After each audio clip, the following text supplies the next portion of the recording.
예, 고린도전서 15장은 우리가 좀 성령의 은사장이라고 얘기하는데요. 성령의 은사장이라기보다는 이 교회를 그리스도의 몸으로 소개하면서, 몸은 우리 몸이 그렇습니다. 각 사람은 몸이 하나고 그 몸의 지체가 아주 많습니다. 그러면 교회 전체를 두고 그리스도의 몸 하나라고 얘기하는 것이고, 또 교회를 구성하는 지체들이 많습니다. 이런 교회를 가르쳐서, 이거는 개교회죠. 개교회를 가르쳐서 이제 그리스도의 몸, 또 교인들은 그 몸을, 그리스도의 몸을 구성하는 지체들이죠. 그러면 개교회들을 모아서 우주적인 교회, 보편적 교회라고 얘기합니다. 그 보편적 교회도 그리스도의 몸입니다. 그러면 그리스도의 몸들이 몇 개입니까? 나의 몸이 하나인 것처럼 예수님의 몸도 하나입니다. 개교회를, 창신교회를 중심으로 볼 때 그리스도의 한 몸을 구성하는 많은 지체들, 그리고 개교회들이 모여서 우주적인 그리스도의 몸 하나를 구성하는 수없이 많은 지체들. 그런데 놀랍게 각 지체가 몸을 위해서 기능하는데, 그 기능을 할 수 있도록 성령님께서 깊으신 뜻을 따라 각 지체에게 다른 기능을 허락을 하신다는 겁니다. 그 각각 다른 기능을 하지만 그것은 몸을 세워가기 위한 것이죠. 그 기능은 이제 다 다릅니다. 그러나 목적은 몸을 세워 공동체의 유익을 이루는 거죠.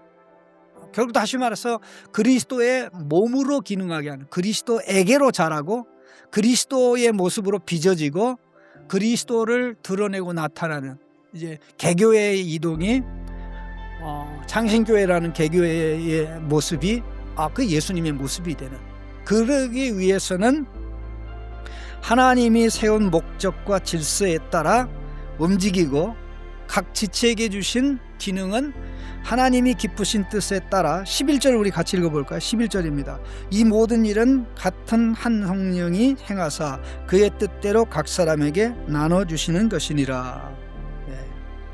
성령께서 몸을 세우기 위해서 주권적인 뜻을 따라, 그 뜻은 예수님의 뜻을 받던 거죠. 물론 예수님의 뜻은 하나님 아버지의 뜻을 받던 거죠. 성삼위 하나님의 뜻이 있어서 그 역할을 맡겨주셨는데, 그 역할의 우월함과 열등감이 없고, 필요한 것과 필요 없는 것이 없고, 다 한 몸을 구성하는 것이다.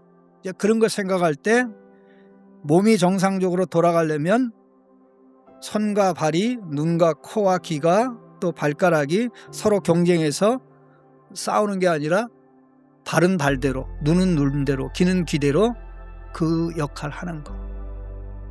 이 자기 역할을 찾아서 자기 일을 하게 하는 게 아까 사사기 9장에서 본 포도나무에 포도나무 다움, 무화과나무에 무화과 나무 다움. 하나님 내 자리를 알게 하시고, 내 자리에서 하나님이 시키는 역할을 할 때 공동체가 참 놀랍게 돌아간다. 하나님이 신체를 기가 막히게 만드셨는데요, 우리 신체의 기능 중에, 몸의 기능 중에 쓸데없는 기능은 하나도 없습니다. 물론 다만 사용을 안 하면 퇴화되는 그런 것도 있어요. 그런데 다 원래 하나님이 사용하도록 만든 거죠. 옛날에 한동안 그랬어요. 맹장에 쓸데없다고 그래가지고 떼어내고 그랬었는데, 달나라 가보니까 이게 문제가 되더라. 다 마찬가지인데요. 우리 세포가 어마어마하게 많은데요, 37조 개의 세포가 있답니다. 37조 개, 상상이 안 가요. 하루에도 죽어가는 그 세포는 항상 죽고 새로워지고, 죽고 이게 교체가 되는데요, 숫자가 어마어마합니다. 그래서 우리가 겉으로 볼 때는 똑같은 사람인데 안에서는 계속 이 갱신이 일어나는 거예요.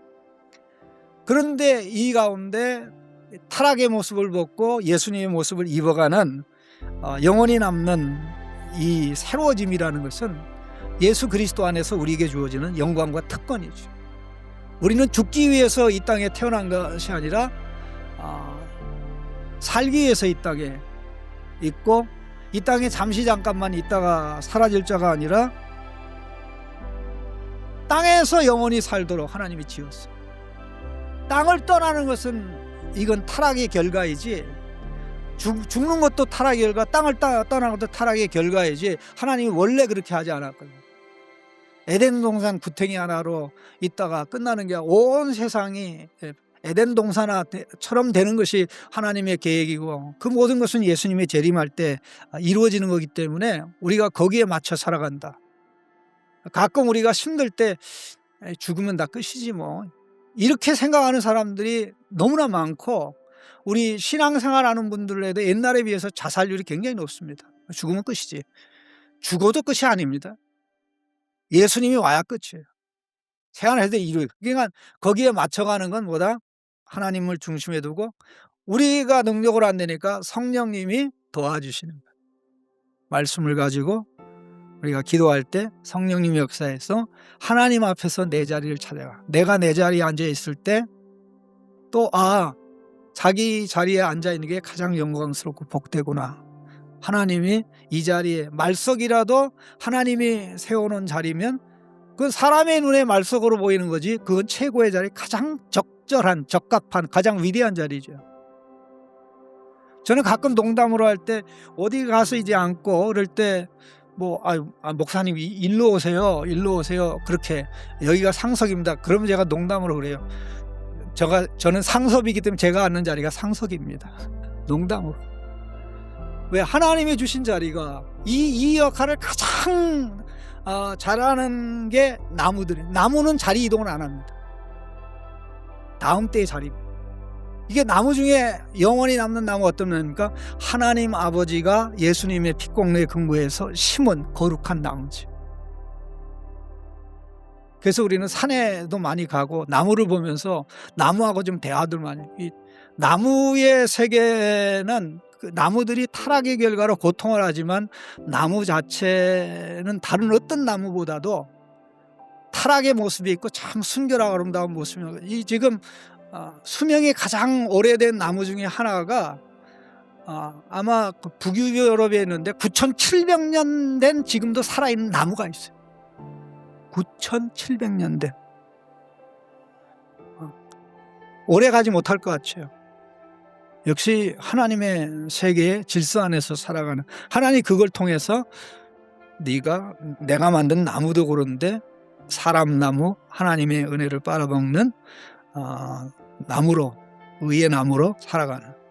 그래서 영생을 얘기할 때 계속 나무를 얘기하는, 물가에 심긴 나무, 물가에 심긴 나무. 어떻게 살아가는지 보라는 거죠. 하나님에게서 자원이 오고 하나님이 주신 그 자리에서 그 역할을 할 때 이거보다 복되고 존귀한 게 없다. 그래서 예배드리는 것이고, 그래서 성경 읽는 것이고, 그래서 말씀을 가슴에 담고 기도하는 것이고, 또 그 길로 가려고 하는 것이죠. 그래서 우리에게 모르라서 그렇게 되는 건 없는 줄로 압니다. 우리 주님 가르친 기도로 마치겠습니다.